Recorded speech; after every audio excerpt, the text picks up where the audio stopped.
잘 쉬셨습니까? 오늘은 또 새로운 한 주를 시작하여 직장에 나가고 또 사업터에 나가고 일하게 되어지는 월요일입니다. 2월 7일 월요일 알기 쉬운 기독교 교리 21번째 시간입니다. 지금 우리가 기독교 교리 가운데에서 인죄론, 죄에 빠진 인간을 살피고 있어요. 그 5번째 시간으로 오늘의 제목은 구속 언약입니다. 지난 시간에 우리가 은혜 언약에 대해서 말씀을 나누었습니다. 근데 이 은혜 언약의 영원한 기초가 되어지는 그런 언약이 있는데 이것이 바로 구속 언약이라 이렇게 말할 수 있습니다. 이 구속 언약은 스가랴서 6장 13절에 나오는 그 명칭을 따서 일명 평화의 언약이라 이렇게 불리워지기도 합니다. 스가랴 6장 13절에 이런 말씀이 나옵니다. 그가 여호와의 전을 건축하고 영광도 얻고 그 자리에 앉아서 다스릴 것이요 또 제사장이 자기 자리에 있으리니 이 둘 사이에 평화의 언약이 있으리라 하셨다 하고, 여기서 평화의 언약이라고 하는 말이 나오는데 이 말을 따서 구속 언약을 평화의 언약이다 이렇게 말하기도 한다는 것이지요. 자, 이 평화의 언약은 삼위 하나님을 대표하는 성부 하나님과 선택받은 자의 대표이신 성자 하나님 사이에 맺어진 언약이라 할 수 있습니다. 그래서 이 평화 언약, 이 구속 언약의 당사자는 누구냐 하면은 성부 하나님. 근데 성부 하나님은 삼위 하나님을 대표하셔요.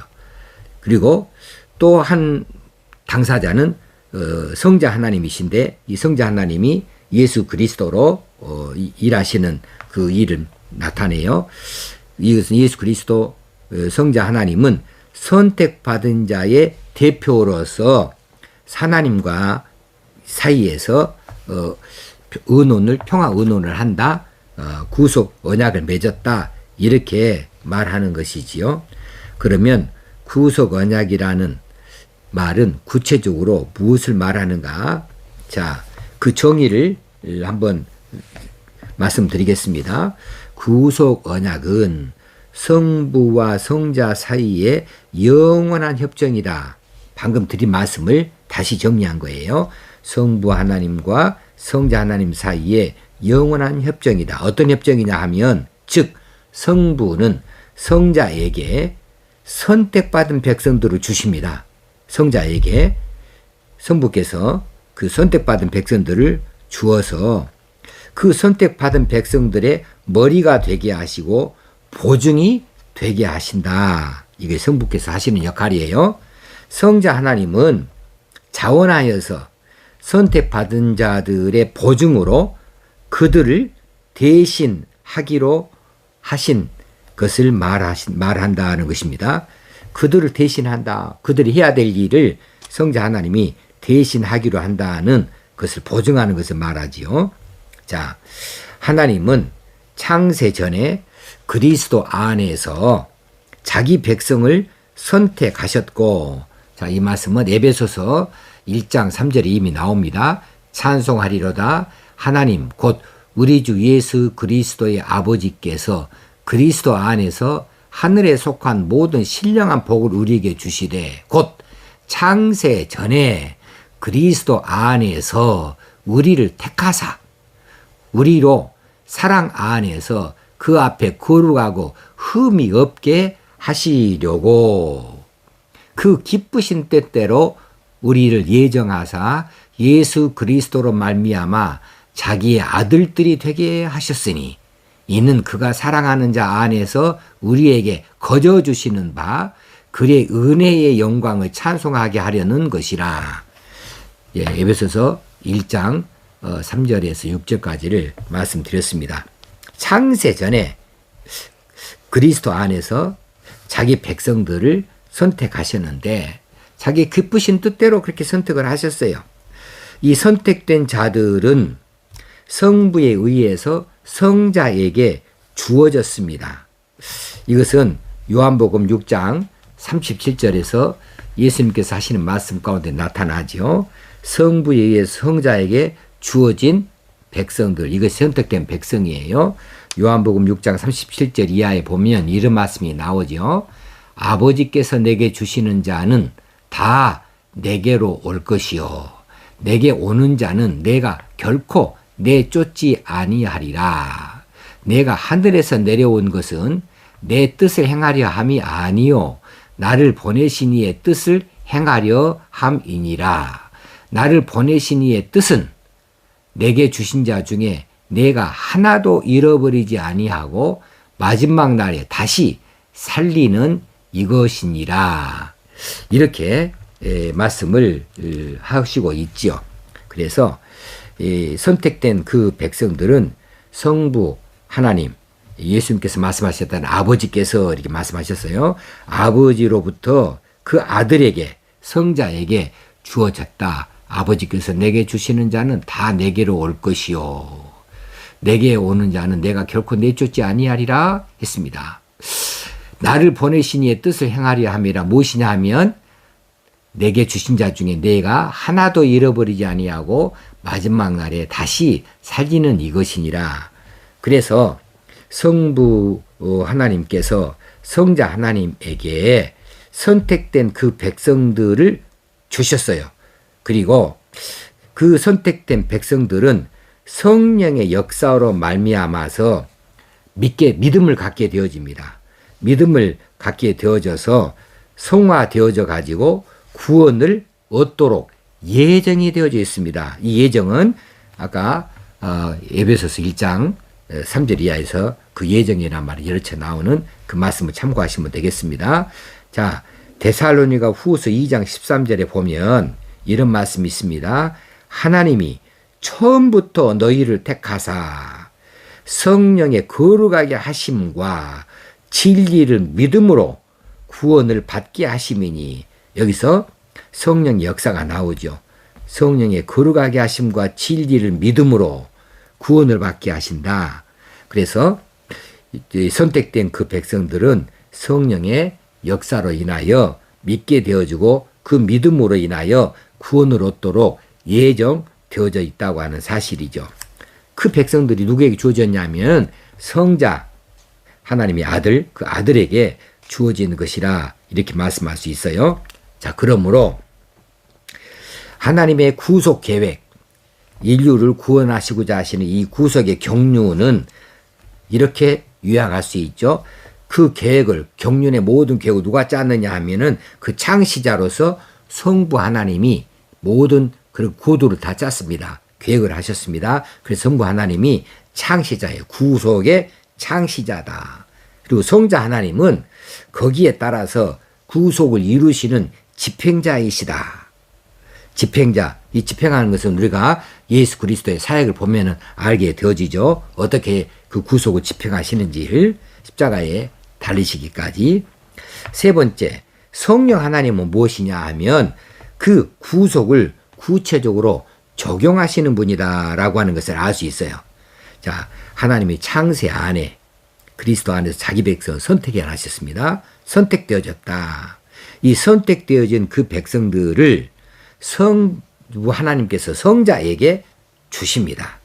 그러면 성자 하나님은 그들의 보증이 되어져서 그들을 대신하여서 구속 사역을 해 주심으로 그들을 대표하여서 집행자, 구속의 집행자가 되어지시는 것이지요. 그렇게 하신 다음에 선택된 그 백성들은 성령의 적용으로 인하여서 성령의 역사로 인하여서 믿음을 갖게 되어집니다. 그리고 성화되어집니다. 그래서 구원을 얻게 되어지는 것인데 이 구원의 계획이 바로 예정이라고 하는 단어로 지난 시간에 우리가 한번 배운 바가 있습니다. 이것이 예정이라고 하는 것이지요. 자, 그러면 이제 구속 이 언약의 내용은 어떤 것인가?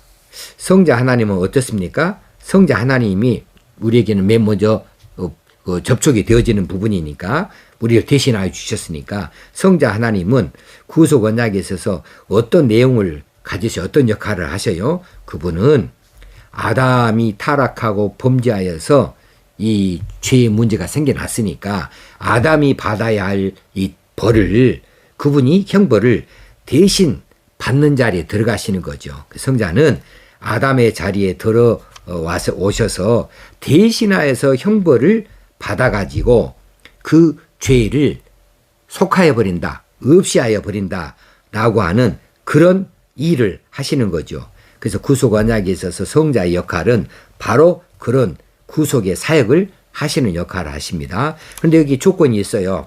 어떤 조건이냐 하면 성자 하나님께서 성육신을 하셔야 한다는 거예요. 사람의 몸을 입고 이 땅에 오셔야 한다는 것이고, 그렇게 해서 선택된 백성들을 대신하여서 율법, 그들이 선택된 백성들이 지키지 못하는 그 율법을 다 지키시고, 그리고 죄로 말미암아서 받게 되어지는 모든 고난을 받으시고 나중에는 이 죄의 값으로 죽으시는 일, 그 일을 하는 조건이 있어요. 그 조건을 다 충족하시는 일을 한다. 그래서 구속을 그렇게 구속사역을 구체적으로 실시하는 그 조건이 이 성자에게 들어있는 거죠. 이게 구속언약의 내용 가운데에서 성자가 지켜야 될 조건입니다. 이런 일을 하셔야 된다는 거죠. 자, 근데 성자 하나님이 무조건적으로 하셔야 될 조건도 있어요. 무조건적으로 하셔야 될 것은 그리스도로서 죄인들의 죄책을 지십니다. 이건 조건이 없어요. 무조건 예수님은 아무 죄가 없으시지만 그 죄인들의 죄책을 그분이 지셔야 돼요. 그리고 율법에 대한 형벌적 채무를 대신하여서 지키고 이행을 하실 그런 보증을 조건 없이 무조건적으로 그 보증을 하셔야 되는 거죠. 이것이 성자 하나님의 구속 언약에 있어서의 역할이다라고 하는 것이 볼 수가 있겠고, 그럼 성부 하나님은 구속 언약에 있어서 어떤 일을 하시는가 하면은 그 내용이 뭐냐 하면 그리스도의 구속 사업이 성취되어지면 즉 언약의 조건이 그대로 수행이 다 되어진다고 한다면 약속된 상으로서 그의 승기, 그러니까는 예수 그리스도의 신분, 그분의 신분을 높이시는 것. 그래서 다시 하나님 보호자 우편으로 다시 돌아가시는 거죠. 복귀하시는 거죠. 그의 승기란 말은 높아진다는 것입니다. 높아져서 복귀하는 거예요. 높아져서 복귀하시는 그것을 이제 약속된 것을 그걸 지키는 겁니다. 지키는 것이 성부 하나님의 구속 언약의 내용 가운데 하나이고, 또 다른 것은 그의 백성들이 약속대로 무엇이 되어지냐 하면은 영생이 확보되어지는 것. 이것을 성부 하나님이 언약을 내세우시고 책임을 지신다라고 하는 언약의 보증, 언약의 내용이 되겠습니다. 이것들이 다 구속 사역이다. 구속, 이건 죄사함이라는 사실이에요. 죄사함의 언약이 있는 다음에 이것을 구체적으로 이루어지신 일이 이 전 시간에 살핀 은혜 언약이라고 하는 것으로 우리에게 적용이 되어졌다는 사실입니다. 그러니까 우리가 예수 믿어서 하나님 죄사함 받고 하나님의 자녀 하나님 백성이 되어주고 천국을 약속받고 보장받게 되어지는 이 사실 안에는 이미 창세 전부터 하나님, 성부 하나님과 성자 하나님 사이에 평화의 언약이 있었다. 그리고 그 언약에 따라서 우리는 그대로 이루어진 그 일들의 혜택을 받게 되어졌다는 것이지요. 그런데 정말 특별히 감사한 것은 우리는 어떤 선택할 여지가 없어요. 그저 선택되어진 것 뿐이에요. 다 구원받았느냐 하면 그게 아니에요. 전 인류가 다 구원받은 것이 아니고 그 중에 일부가 선택되어졌다. 이것이 피택이라고 하는 거죠. 선택되어졌다. 선택되어진 것은 어떤 조건이 없어요. 어떤 그 공로를 따지지 않아요. 조건 없이 무조건적으로 하나님이 지명하여서 너는 내 것이라 해버렸다는 거죠. 그래서 우리가 이 피택되어진 은혜, 이 은혜 언약의 당사자가 되어졌다는 것, 그 적용자가 됐다는 것이 기가 막힌 사실입니다. 이것으로 인해서 우리는 지역 형벌에 보내지지 아니하고 하나님 나라 영원한 그 백성들로서 부귀를 갖게 되어진다. 그 평화의 나라의 백성이 되어진다 하는 황홀한 약속의 백성이 되어졌으니 이 사실을 감사하고 이 은혜에 대하여서 내가 어떻게 하면 이 은혜를 보답할고 하는 심정들이 다 되어져서 이 땅에 사는 날 동안에 하나님께서 우리에게 요구하시는 그 사명들, 우리에게 순종을 요구하시는 모든 요구들을 잘 따라서 지켜드릴 수 있어야겠다 하는 사실을 다짐할 수 있는 시간이 되면 좋겠습니다. 오늘 구속 언약에 대하여서 살펴보았습니다. 감사합니다.